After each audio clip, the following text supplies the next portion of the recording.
Ladies and gents, boys and girls, right at the buzzer. We are on time. Appreciate you all tuning in. I'm Chris Phillips. This is the Chris Phillips Show here on this Tuesday, March the 10th. Really excited, and I mean really excited to be on with you all. We have got a jam-packed show.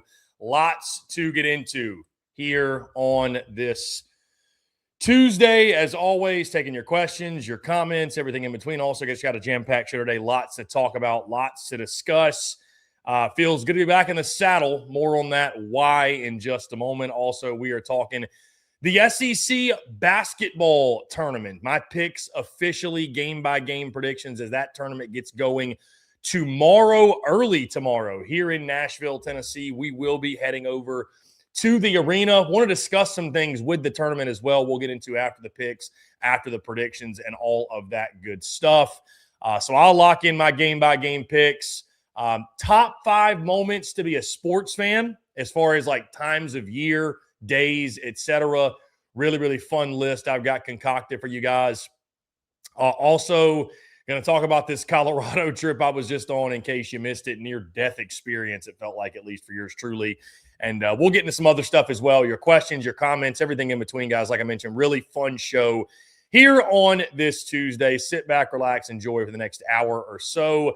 As always, make sure you hit that like and subscribe button on YouTube. Check us out wherever you get your podcasts all across your favorite social media platforms, as well as our website, secunfiltered.com. And as always, guys, we are powered by our friends over at Underdog. Make sure you download the Underdog app today. Use promo code SECU to score $75 in bonus entries when you play your first $5. Once again, that's promo code SECU to get $75 in bonus entries today with our friends over at Underdog. And we have got tons of picks upcoming for you guys this week, each and every single day.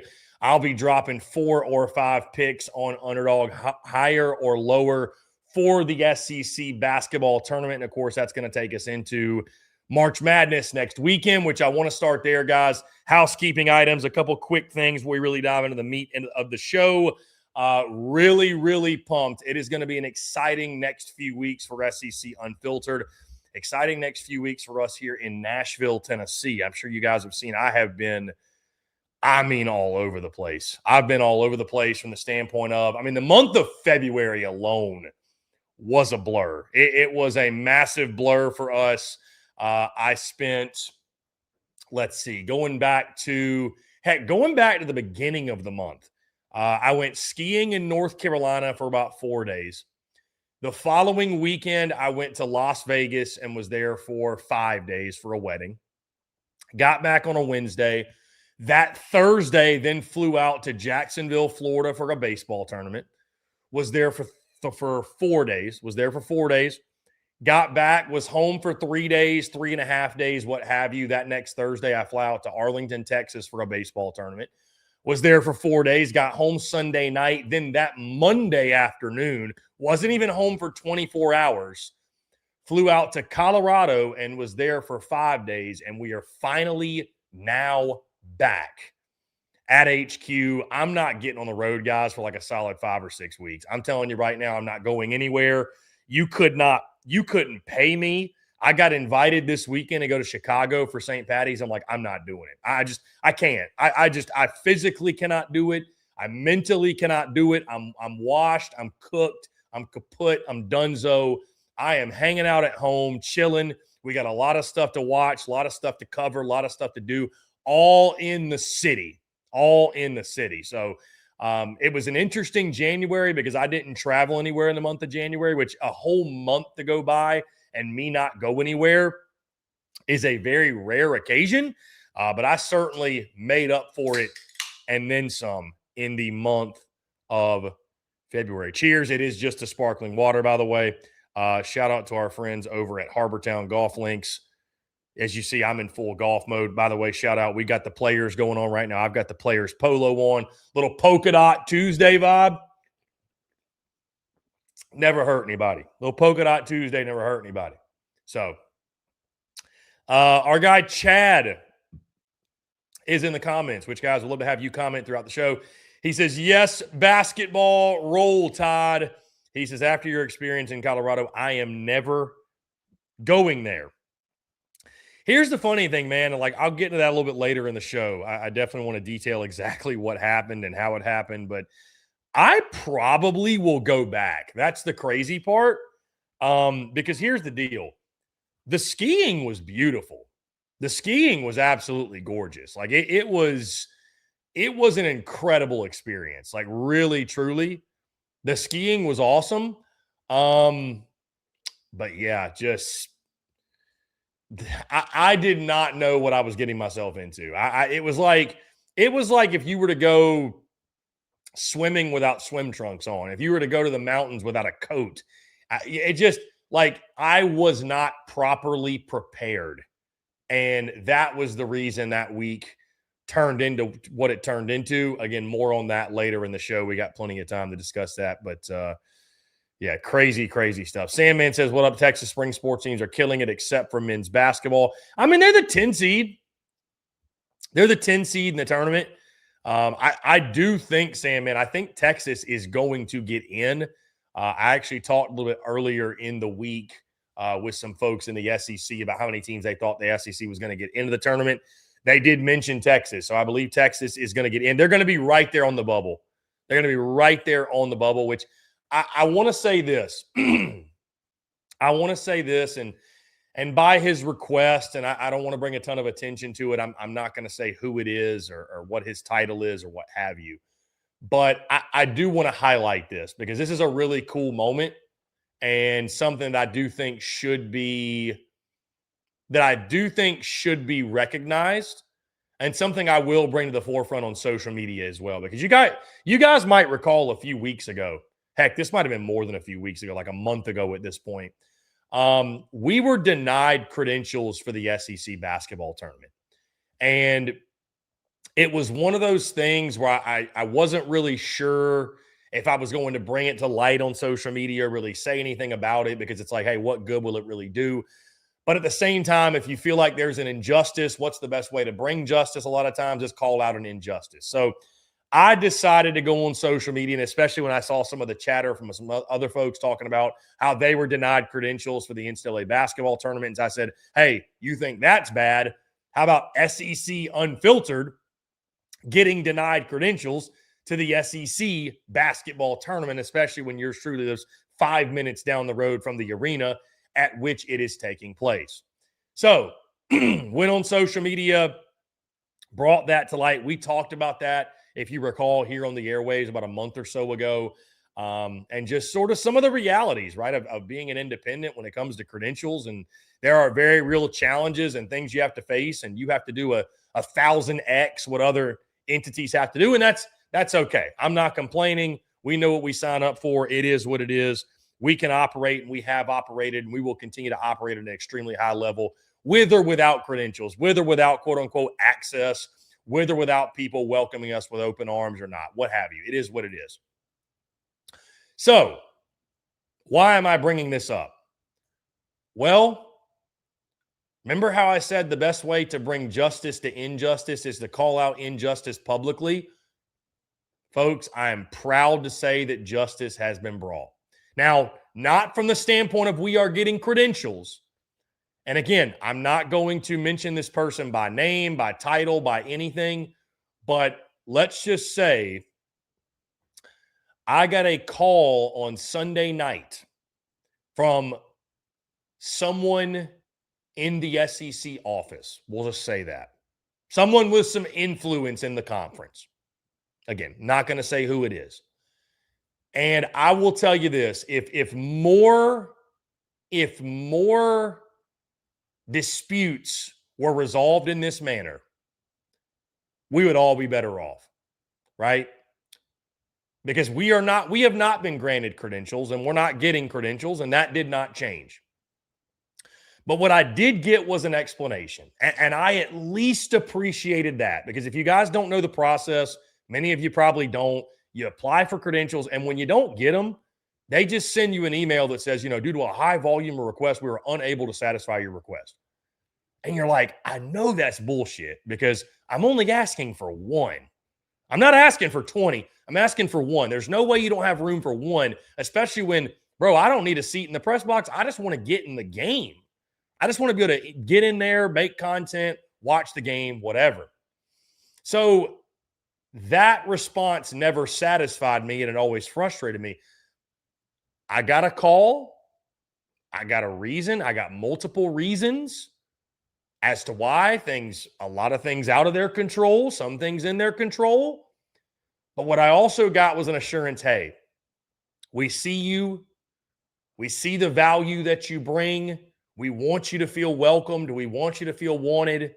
And I'm happy to say that an arrangement has been made where we will be able to attend the SEC men's basketball tournament. It will not be via a credential, which is totally fine with me.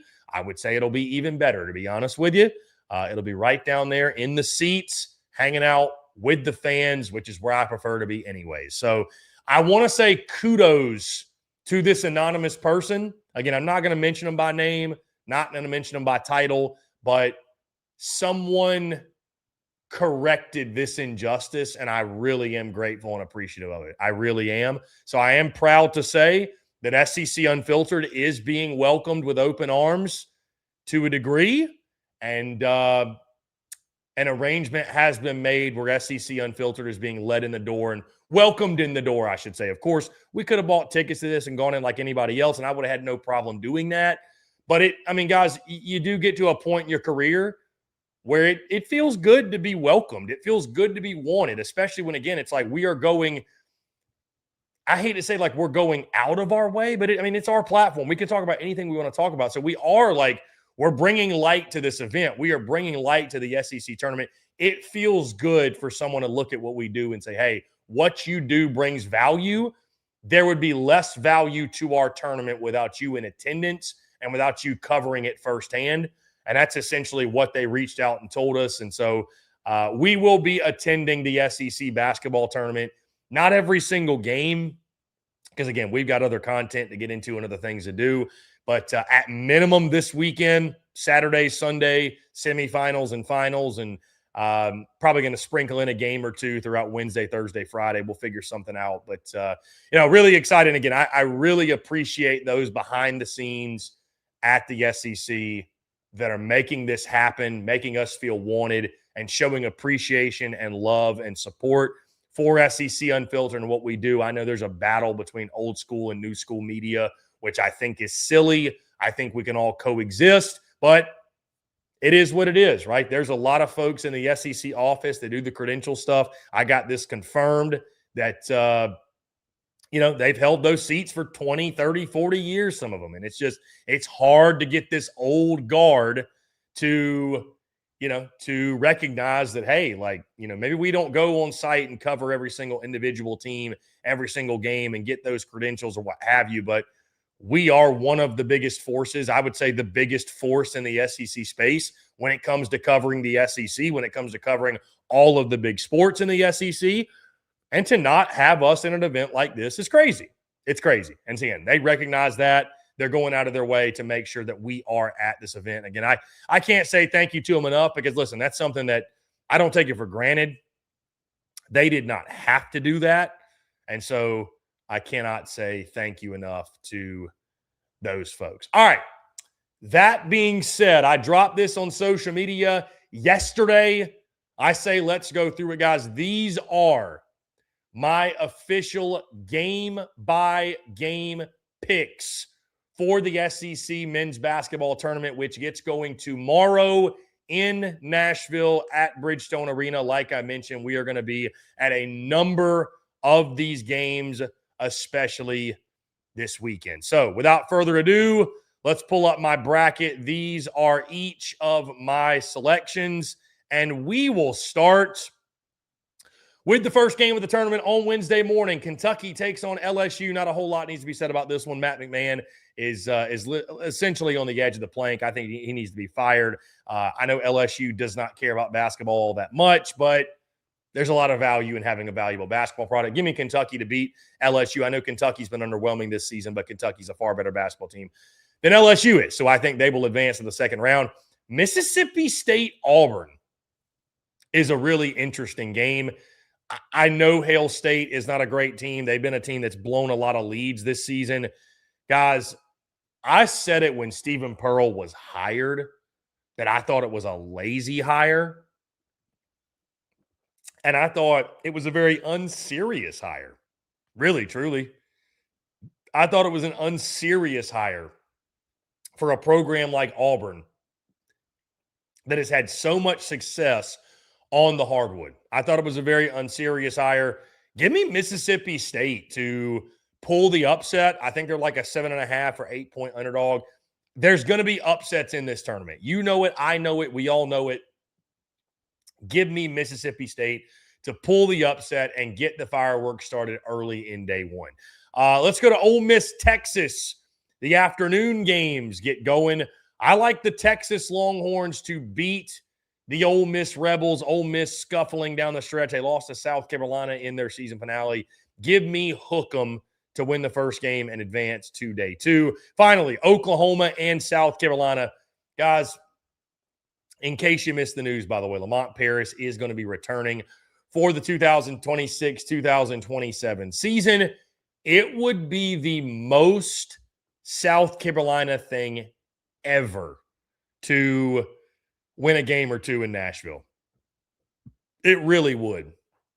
And I think they will do that. I think South Carolina, with this Lamont Paris news, I think there's a jolt of enthusiasm and excitement, and I think the Gamecocks pull a rabbit out of their hat, and I think they beat Porter Moser in Oklahoma. Give me South Carolina, which, by the way, huge game for OU, because OU is fighting for their postseason lives. They probably need to win 2, if not 3 games in Nashville to make a serious case to get on the right side of the bubble. I think South Carolina beating Oklahoma will essentially knock Oklahoma out without some serious help. But I like South Carolina to beat Oklahoma because it'd just be the most South Carolina thing ever. Let's go to the second round. Kentucky and Missouri. I know Mizzou's been a little bit up and down with Dennis Gates. Guys, Kentucky's been so inconsistent this year. Give me Mizzou. I like Mizzou to beat Kentucky. I don't trust Kentucky with anything. They've been extremely underwhelming. Talented team, no doubt, but they've just been an extremely underwhelming group. Give me Missouri to beat Kentucky. Then we go to Tennessee, Mississippi State. There will be a strong Vols presence at Bridgestone Arena. I like the Vols to beat Mississippi State. Again, I think Tennessee just a more complete team and a better team than Mississippi State is. And also, too, guys, we are owed that big matchup in the quarterfinals that we'll talk about more in just a moment. Georgia and Texas. No, it's not on the football field. It's on the basketball court. Give me Georgia.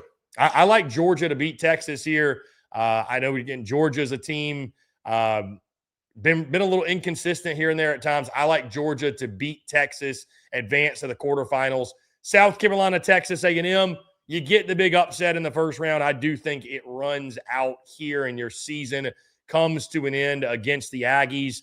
I like Buckyball a lot. They've been really, really fun to watch. Texas A&M takes down South Carolina. On to the quarterfinals. Florida and Mizzou, the number 1 seed Florida Gators. There will be no upset here, guys. Florida is the best team in the SEC. Bottom line. They're the best team in the SEC. They very well could go back-to-back yet again.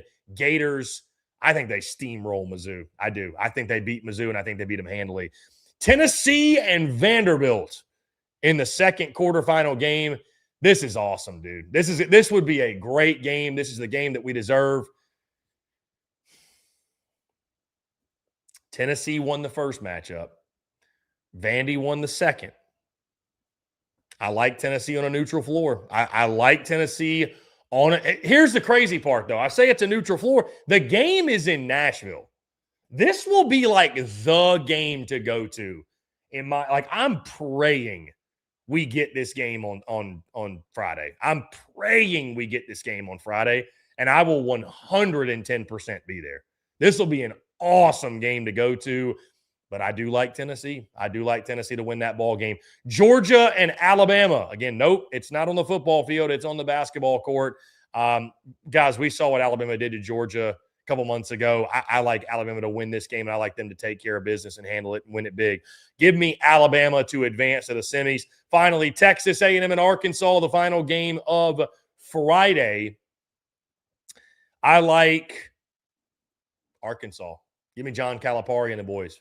Arkansas. Woo Pig. There'll be a strong Woo Pig presence in Nashville. I think Arkansas gets it done. Let's go to the semifinals. Semifinal Saturday, Florida and Tennessee.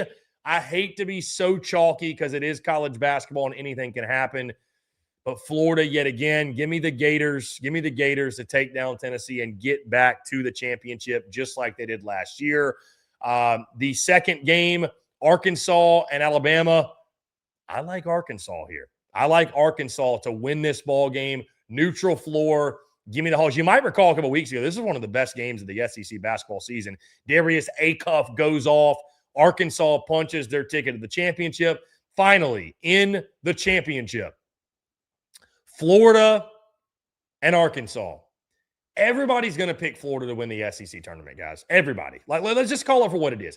Everybody's picking the Gators to win the SEC tournament. It's not a bad pick. It might be the right pick. But when they zig, we zag. I'm going with an upset. John Calipari and the Arkansas Razorbacks hoist the trophy on Sunday in Nashville. Give me Woo Pig Suey to beat the Florida Gators and pull the upset. And I will say this. I think going into March Madness, these are your two best teams. Like, these are without a doubt, in my opinion, your two best teams, that being Arkansas and Florida. Certainly Alabama's right there as well.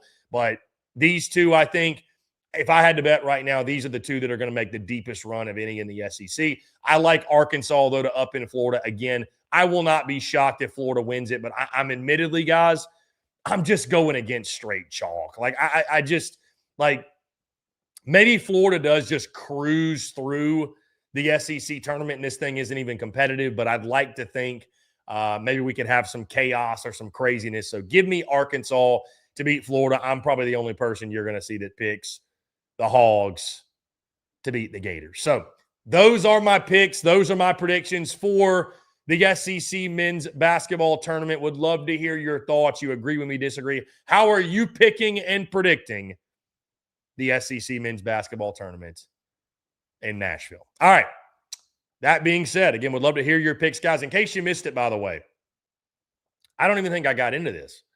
Really quickly, had a great call this morning.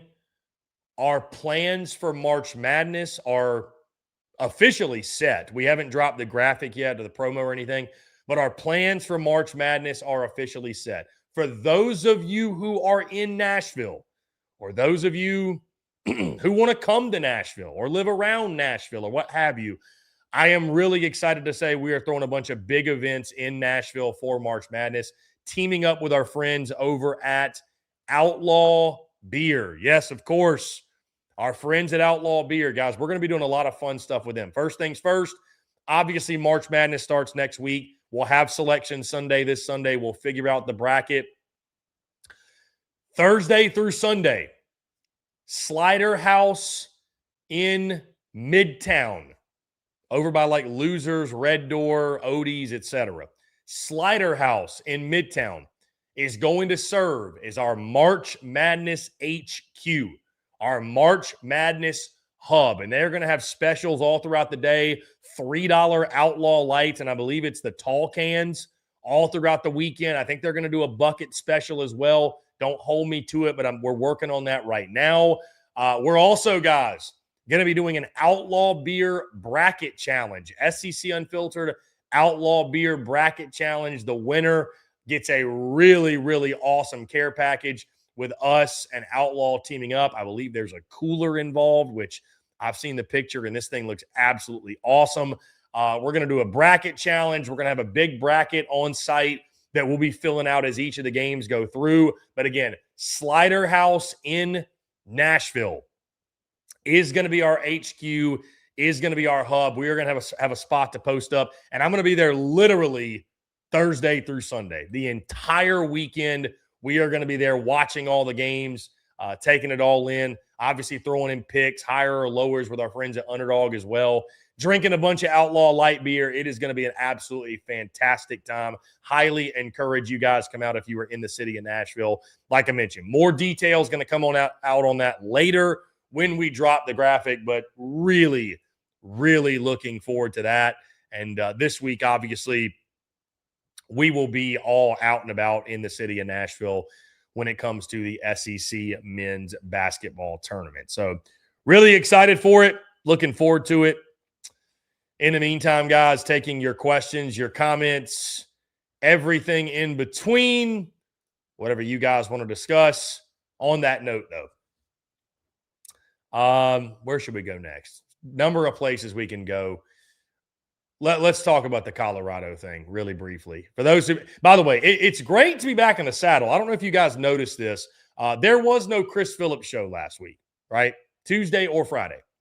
Tuesday was planned, right? Tuesday was planned. Hey, guys, I'm in the mountains. It is what it is. That was the first. Here's the thing. If you don't see me posting normally, like, for example, Tuesday, I did not put up a post alerting people, hey, no Chris Phillips show today because we are on the road, we are in the mountains. I didn't say anything about it. That is your first sign that something has gone awry, right? That is your first sign that yours truly is not feeling right, right? That's your first sign. So I was in Colorado this time last week and was there Monday through got back Friday morning. Went there for a ski trip, was invited to go out to Colorado. And let me first say this, the positives. Positives, beautiful. The landscape's crazy. You've never seen anything like it. You've never been on a mountain like it. Went to Breckenridge twice. Went to Vail once. Vail was definitely my favorite part. Vail was incredible. The legendary back bowls at Vail were nuts. I mean, it was awesome. It was an awesome, awesome time, right, from that standpoint. But the altitude sickness, folks, take it from me. If you have never been out there, do not fuck around.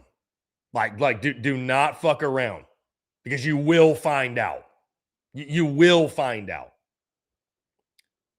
It started on Tuesday. Crazy. You know, you get there Monday, felt totally fine. Went out Monday night, had a great time, which thinking back how stupid that was because the elevation dehydrates you. And I went and dehydrated myself. So that was we got ourselves off to a really, really tough start. Tuesday hits, still felt pretty okay-ish. Nothing like too bad. Little bit hungover, but skied, was all good. Started feeling really queasy and nauseous on Tuesday. And just thought, man, it's just hangover, you know, it's whatever. I'll be fine. It got worse and worse and worse and worse and worse throughout the week, to a point to where, guys, I mean, it was a feeling of unending nauseousness. Couldn't catch my breath. Heart rate was increased all throughout the week because essentially, like, your body's used to a certain amount of oxygen, and then you've only got half that normal oxygen. So your heart's having to work harder to make more enzymes, I think it is, or something. Like, your heart's having to work harder than normal. You're exhausted.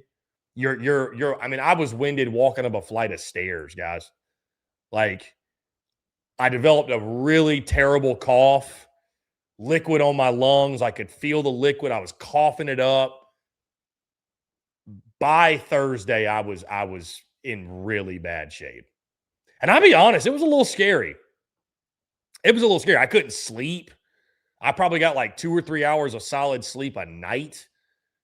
I mean, it was brutal. It was a brutal week. Got back Friday to Nashville. Dude, I was so excited to get back. I was dying. Just did not feel like myself in the slightest. I was like, I don't even feel like a human right now. Got back, immediately got an IV, immediately got some B12. So got some fluids on me, which definitely made me feel better, but I still really felt just out of it. Terrible. Rested Friday night as well as I'd rested in like 5 days. Saturday, low-key day, try to do some things to make myself feel like a person again. Popping a lot of cough medicine, lot of stuff for that. And then Sunday on the up and up more. Then obviously yesterday, was able to go, I wouldn't say even 100%, but close enough to 100% where it's like, okay, I'm back. And then today feel even better. So thankfully, like we are on the up and up.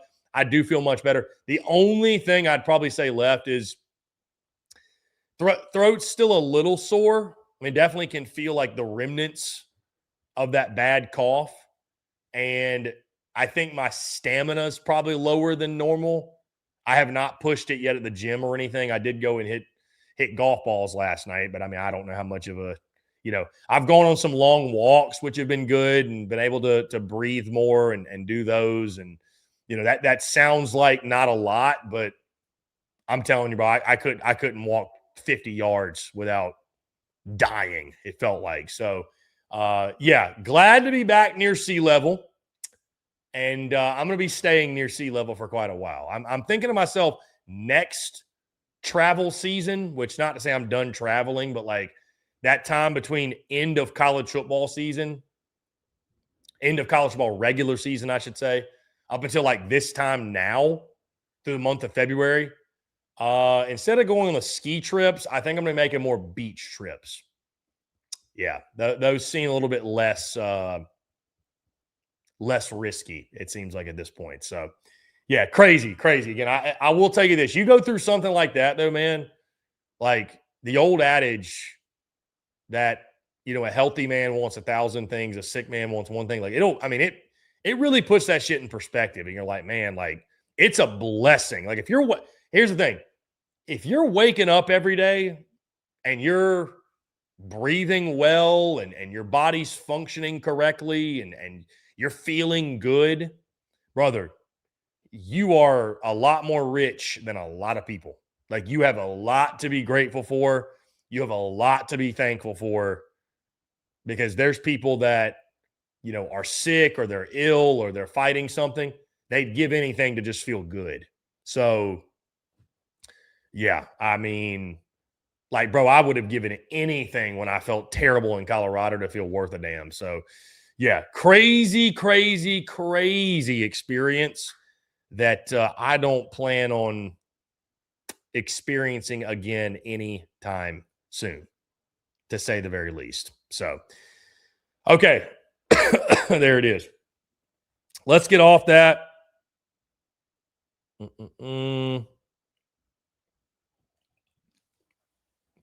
Let's get off that. We got more to get into.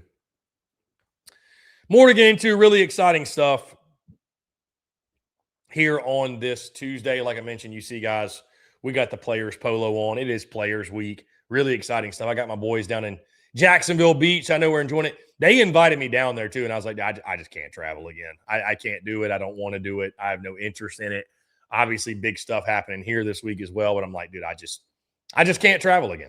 I just can't do it. By the way, my college baseball fans, and I see my guy Sam Man in the comments. Sam, and I promise I'm going to get in your questions. Big midweek slate tonight. We got a really fun midweek slate. Really fun midweek slate. I think we could have some upsets on the slate.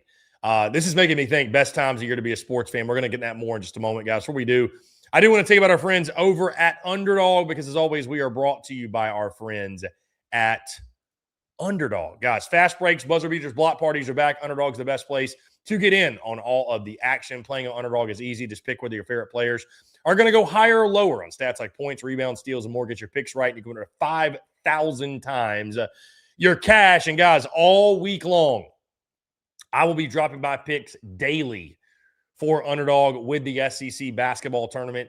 They've also got college baseball now as well. So with conference play upcoming this weekend, we'll have picks for that. Guys, again, all of these different events going on. Underdog is the place to be and the place to go. Make sure you download the app today. Use promo code SECU to score $75 in bonus entries when you play your first $5. That's promo code SECU. Underdog, make picks, win money. Must be 18 and up, 19 up in Alabama, Nebraska, 19 up in Colorado for some games, 21 and up in Arizona, Massachusetts, Virginia, and present in a state where Underdog Fantasy operates. Terms apply. Concerned with your play, call 1-800-MY-RESET or 1-800-GAMBLER or visit ncpgambling.org. In Arizona, call 1-800-NEXT-STEP or text NEXT STEP to 53342. And in New York, call the 24/7 Hope line at 1-877-8-HOPE-NY or text HOPE-NY. Sam M says, any thoughts on the Ohio State president resigning for an inappropriate relationship, quote unquote? I did not see that. I did not see that. Was it with a staffer, I'm assuming? With a podcaster? Oof. Oof. Yikes. Hold on, let's see here. New York Post. Ohio State President Ted Carter put his $1.5 million job, 45-year marriage, golly, on the line over inappropriate relationship with podcaster. Carter's resignation, which came after he admitted he gave inappropriate access to Ohio State leadership to a woman who wanted to help with her personal business, was, quote unquote, possibly connected with a Crisante Vlachos, host of the Call Out podcast. Huh. I mean, dude, men be folding. I mean, weak men be folding, bro. Weak men be folding. I don't know. Weird. Very, very strange. It is sad to see weak men with no discipline. It is sad to see weak men with no discipline. It is.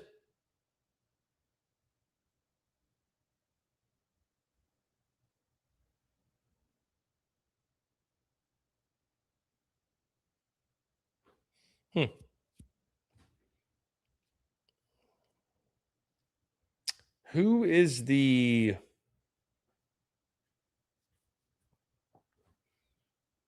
I mean, I guess they were having an affair, right? Salmon says Michigan and Ohio State are more similar than we think, apparently.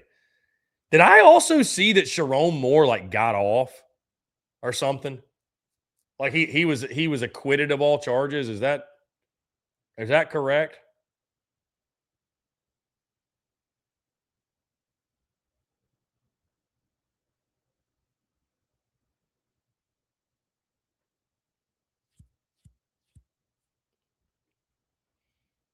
His statement indicated he and his wife Linda are still a couple. Well,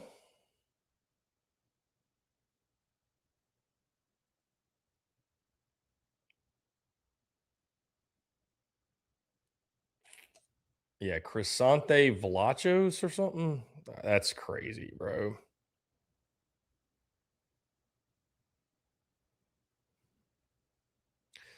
That is crazy.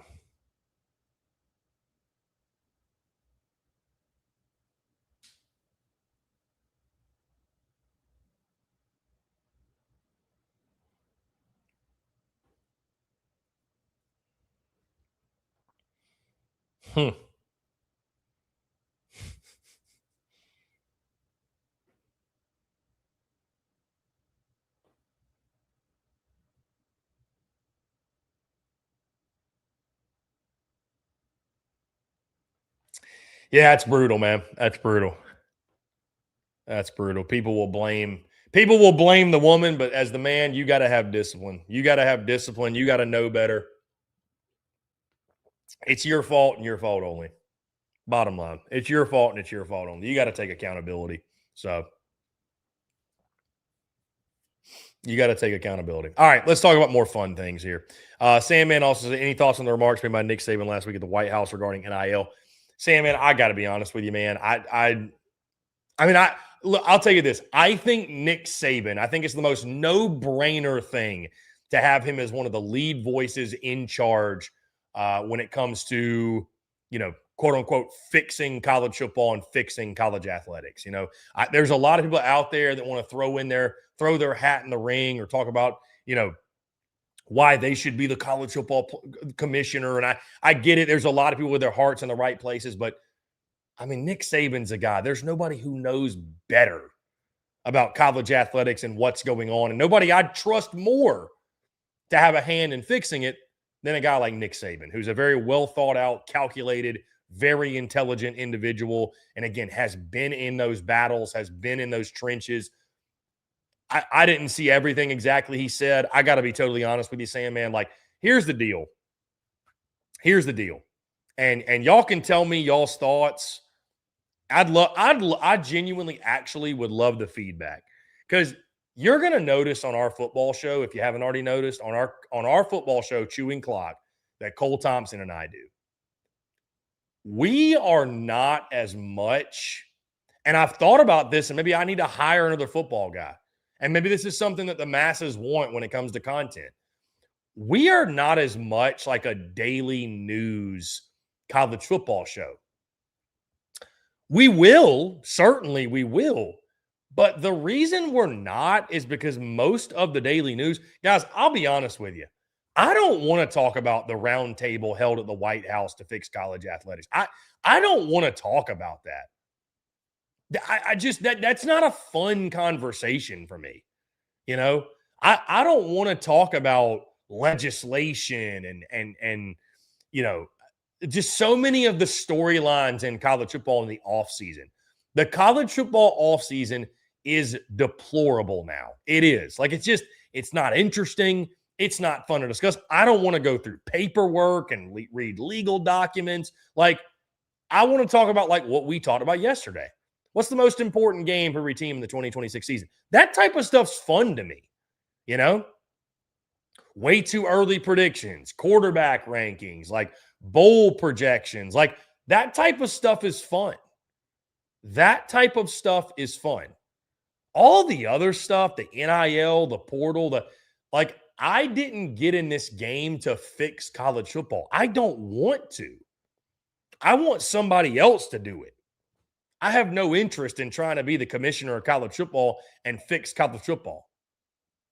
Nor should I be. So I admittedly, Sandman, I didn't pay a ton of attention. To what, so many of those said. I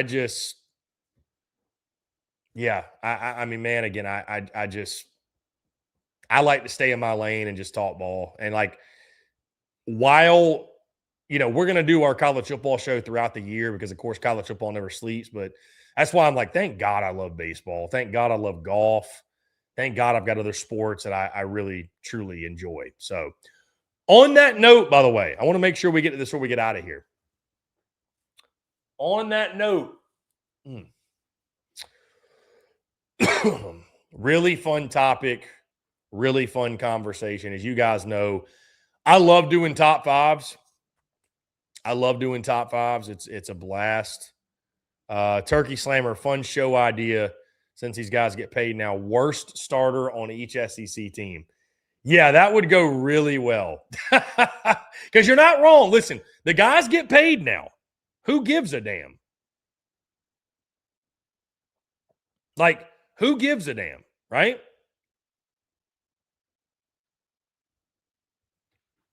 Who gives a damn?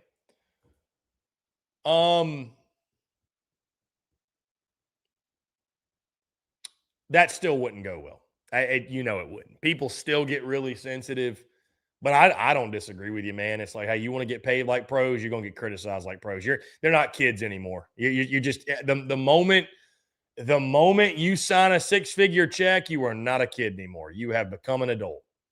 Listen, if you can at 18 years old go die for the country, then you're an adult. You're an adult. You're not a fully developed adult, and you might be an idiot, but you're still an adult at that point, like flat out.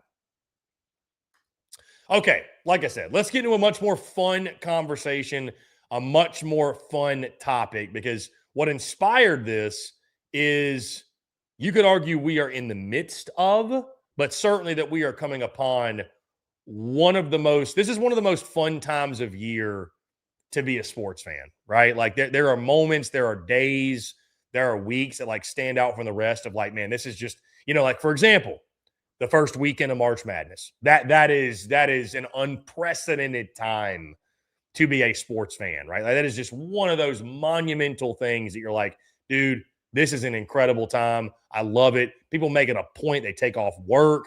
They watch the games, what have you. So in the spirit of that, these are my top 5 times of year to be a sports fan. Honorable mention starting out. I felt like this one was a little bit too niche, a little bit too personal to myself. So I didn't want to include it in my top 5, but I'd be remiss if I did not shout out RBC Heritage Week down in Hilton Head Island. Shout out to my folks down there. It is always a great time, dude. And I'll be back this year. It's every year, the week after Masters. It's one of the best weeks of the year to get down to Hilton Head. The weather is absolutely beautiful. You're talking low to mid 80s. It's warm enough to go to the beach, which we'll indulge in that. Half the time I go to the beach, half the time I go to the golf tournament. You stay throughout the weekend. You've got great seafood. It's still soft shell crab season, or at least you're on the tail end of it. It is, I'm so stoked. I cannot wait to get back down there. It is a blast. Just kick your feet up, relax, and live on island time, right? It's not just the low country, it's the slow country, because things slow down a little bit when you get down there. Time slows down, it feels like a little bit, and we get to relax and kick the feet up and watch some great golf. I'm a huge golf guy. Love that golf course. Love Harbor Town. It is incredible. Also, another honorable mention for me, and I wanted to bring this one up because I think that you will be surprised. You will be surprised at this not being in the top 5. Honorable mention is bowl season. There was a time, guys, a few years ago even, where bowl season probably would have cracked my top 3. But bowl season now is just a shell of what it used to be. It is. I found myself this past bowl season for the first time ever just not even really giving a damn, if I'm being totally honest. Just not even really giving a damn. I mean, the players don't care. The coaches don't care. The universities don't care. Why would the fans care? They make it so painfully obvious that the games don't matter. It's hard for me to care. I mean, I still like sitting down and watching it. Don't get me wrong, but it does not move the needle like it once used to. It just does not move the needle. So, anyways, those are the honorable mentions. Without further ado, these are officially my top 5 times of year to be a sports fan. Starting at number 5, that first crisp fall college football Saturday in October, man. That first Saturday where you feel the weather break. And there's always that Saturday in October, right, where it's like we've got like 4 or 5 ranked on ranked matchups, and it almost feels like a moving day type of Saturday, a separation Saturday, if you will, where like the college football playoff and the college football picture really starts to shape itself. And again, you get that briskness in the air. You get to feel that cool air. You know, the leaves start to turn. You really feel like, man, we are actually getting into fall. That Saturday is one of the best Saturdays of the college football season. Heck, you could argue it's the best Saturday of the college football season, and I wouldn't fight you on it. Guys, at number 4, I do have the first weekend of March Madness. Guys, I remember working in the corporate world and taking off work on Thursday, Friday to just sit and watch college basketball, not even to go anywhere, just to sit and wake up from sunrise to sundown and watch all the games, watch college basketball. It is a great time. Guys, you don't even have to like college basketball to get in on the action and enjoy it and and take it all in and be a part of it. I mean, there's no greater tradition, you could argue, in sport than filling out your bracket. You know, are you a pencil person? Are you a pen person? Are you a highlighter person? Are you a red X person? And filling out your bracket and coming into March Madness with all these hopes and dreams and aspirations of this is going to be the year that I have a perfect bracket or I have a great bracket. I win my bracket league. And there's no greater tradition than by the end of day one, crumpling up your bracket and throwing it in the trash because you've missed on essentially every single pick you put out there because some random dude who's going to be an accountant in like 5 years got red hot from 3 and has completely destroyed your bracket. There's nothing like it. The first weekend of March Madness is unprecedented. Guys, at number 3, I do have the first Saturday of college football. I mean, it's like waking up on Christmas morning, man. 'Tis the season. We're officially back, right? Like that official after the count, because there's no sport where the countdown is longest and more dragged out than college football, right? Like we start the countdown for college football at 100 days.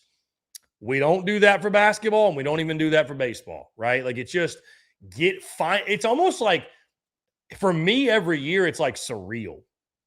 It's like surreal because you spend months, and I mean months, previewing it, talking about it, predicting it, analyzing it from every single angle you can think of. And then you finally get it. And you're like, well, damn, I didn't think we were actually going to get it. And it comes and the football season officially begins. So that first Saturday of college football, the return of football on the field, the return of tailgating, the return of going to your favorite college town or college towns or wherever it is, just an awesome feeling, man. It's just an awesome feeling. At number 2, and like I mentioned, this is my top 5, okay? This is my top 5. Your top 5 probably looks very different, but this is my personal top 5. At number 2, I've got opening day. Whether it be Major League opening day, college opening day, but baseball opening day. I mean, guys, there's not a single individual day where I do more than I do for college baseball opening day specifically. Like, we will post up at HQ. We will watch the games all day long. I'm talking all day long. Doesn't even have to be the SEC. It could be any conference, right? I make it a point to cook hot dogs or brats or what have you. We'll have special food on opening. It is truly like waking up on Christmas morning. Like it is an incredible day. And Major League Baseball opening day, same thing. Like admittedly in the MLB, I don't watch all 162 games. I'm not one of those fans, right? And I don't have the time to sit down and watch every single game. But boy, opening day is special. I don't care how many times you do it. Opening day is just awesome. It is unlike anything else.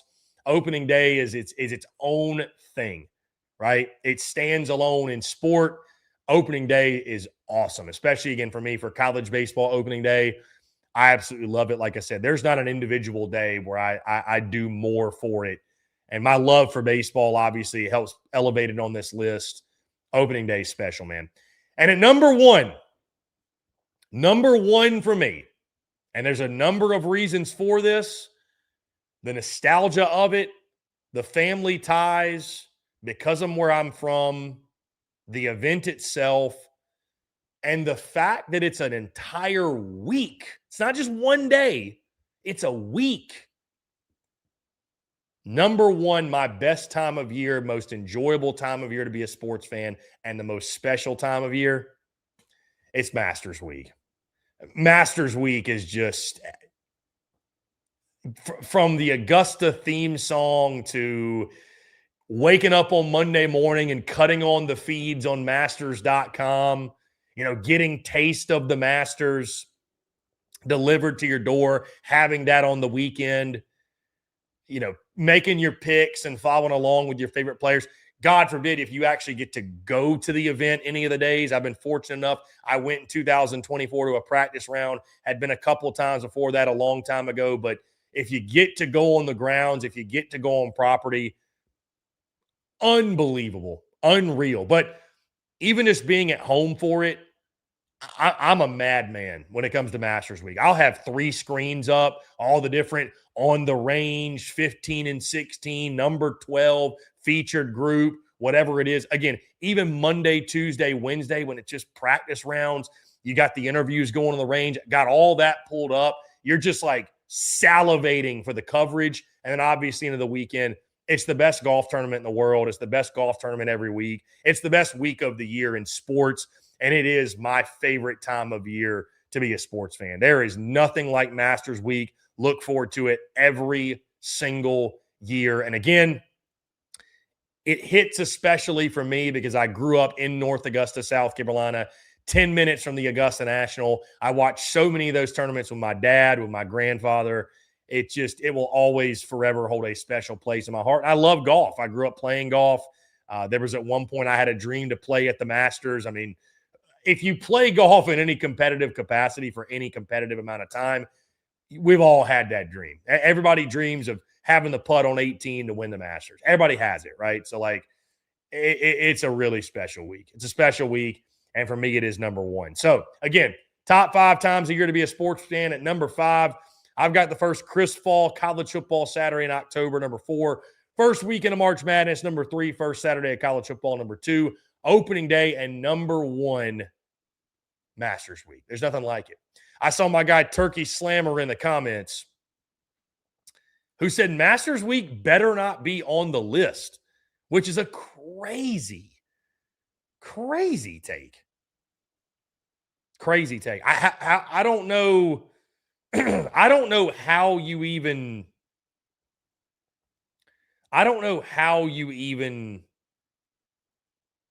say that. I don't know how you say that, really, truly. All right, fun stuff, guys. We're going to go a little bit long. I did not expect this. We are going to go a little bit long here because, and I didn't think we were going to get it in time, my guy, my graphics guy, just sent over the graphic for my SEC baseball power rankings. So we are going to get into those. Let's see if I can pull this up without spoiling it. Okay, I think I just spoiled it. It's okay. It's okay. All right. Give me about 15 minutes and then we'll get out of here. I want to go ahead and get this recorded and we'll get this published separately on the YouTube feed. We'll also drop this on social media within the hour. But yeah, really exciting stuff, guys. Appreciate you all tuning in. Appreciate your engagement. As always, the banter, the conversation. I miss doing this. And again, like I said, guys, when you had the type of week I had last week, I will never take for granted an opportunity that I get to go on air and hang out with you guys and conversate and have a good time. So I will never take that for granted. Chad says, I hope LSU dropped a spot. Brother, they dropped more than a spot, I can assure you. We're about to get there in a minute. Golly, what an idiot. Apparently, Jets first-round linebacker Darron Lee allegedly asked ChatGPT how to cover up a murder after brutally killing his girlfriend. Investigators say Lee searched for ways to clean blood, hide evidence, and stage an accident. One message reportedly read, "She stabbed herself. She isn't waking up or responding. What do I do?" Another said, What should I tell my friend to handle someone non-responsive but wants to call the police?" Lee also allegedly asked what injuries would be expected from someone falling in the shower.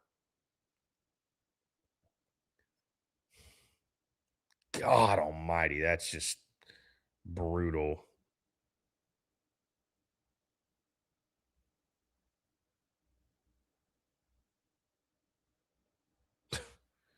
God. That's just.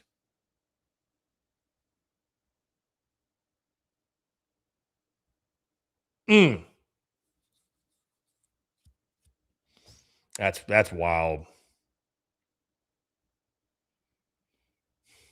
That's so wild, dude. That's so wild. What a way to ruin your life. So, all right. Excuse me.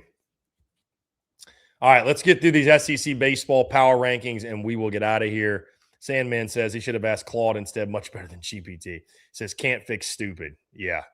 Mike, some dude that plays for the Jets, murdered his girlfriend and essentially asked Chat GPT how to cover it up, which is a nutso thing to do. Also a nutso thing to kill anyone. That's also a pretty nutso thing to do. All right.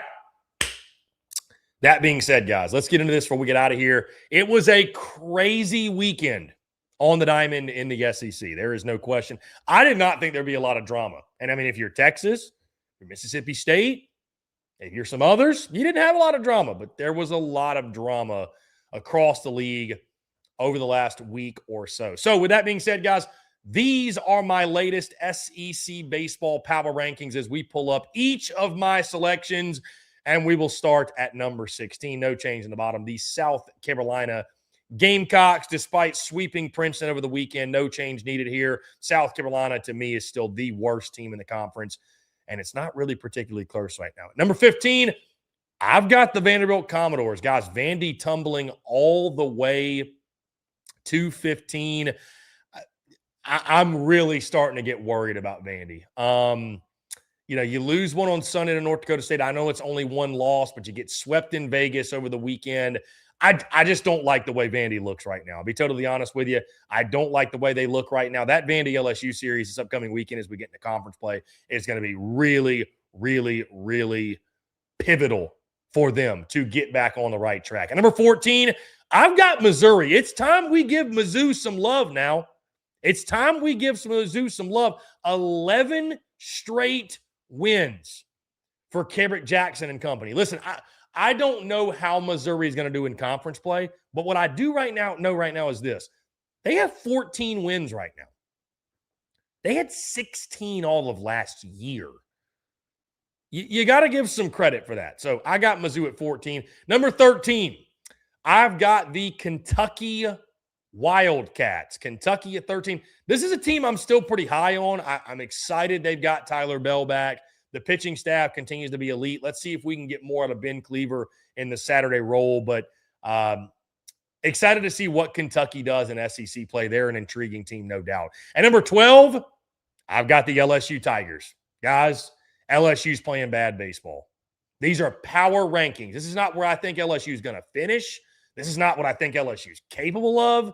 This is not what I think LSU, that's where they should be. But right now, this is fair. Right now, this is fair. You can bitch and moan and kick and scream, but guys, LSU has lost 5 games in non-Power 4 teams. LSU, you could argue LSU should be lower, if anything. I've got LSU at 12. They've got to figure it out swinging the sticks. They're still very good on the mound. They're deep on the mound. I know they got some questions in the bullpen, but like the mound is the least of my concerns. But, brother, they couldn't hit water if they fell out of a boat. You got to find a way. And I think they're just cold right now. I'm not hitting the panic button. I'm not hitting the panic button on LSU. I'm not. But I'm looking at it. Because it feels like to me they've got some serious issues. We'll see if they can heat up going into SEC play. That series in Nashville is absolutely massive for them. At number 11, I've got the Tennessee Vols.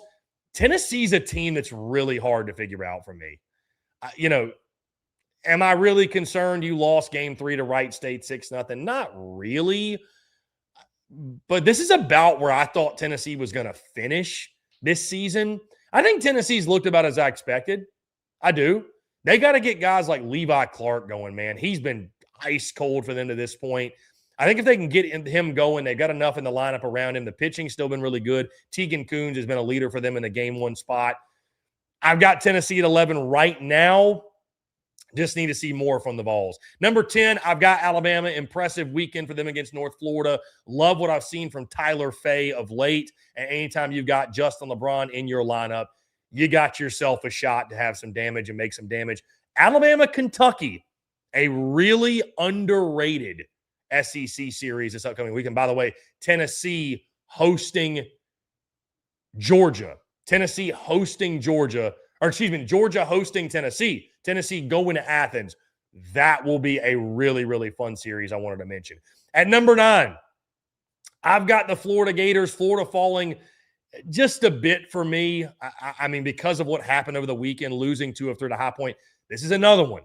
I'm not hitting the panic button on Florida. People will ask, well, Chris, why did Florida not drop as far as LSU?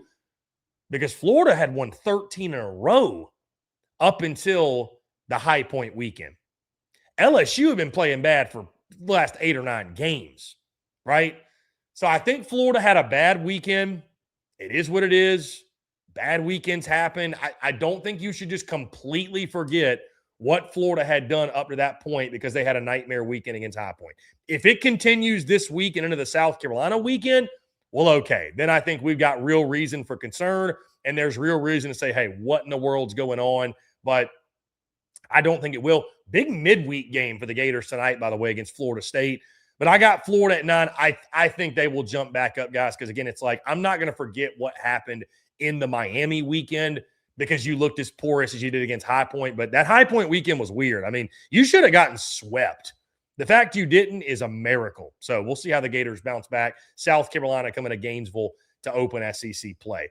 Number 8, I've got the Ole Miss Rebels. Hottie Toddy jumps up in the rankings for me. This was a little bit of a correction, I'll admit, guys. I had Ole Miss a little bit too low. The way they're swinging it right now, they swing it with the very best in the country, coming off a sweep of Evansville, obviously. Really like what I'm seeing from their pitching staff. Cade Townsend, all the guys outside of Hunter Elliott, I would say, have looked really good. Hunter Elliott obviously is Hunter Elliott. You know he's going to pitch well. You know he's going to be one of the best aces in the SEC.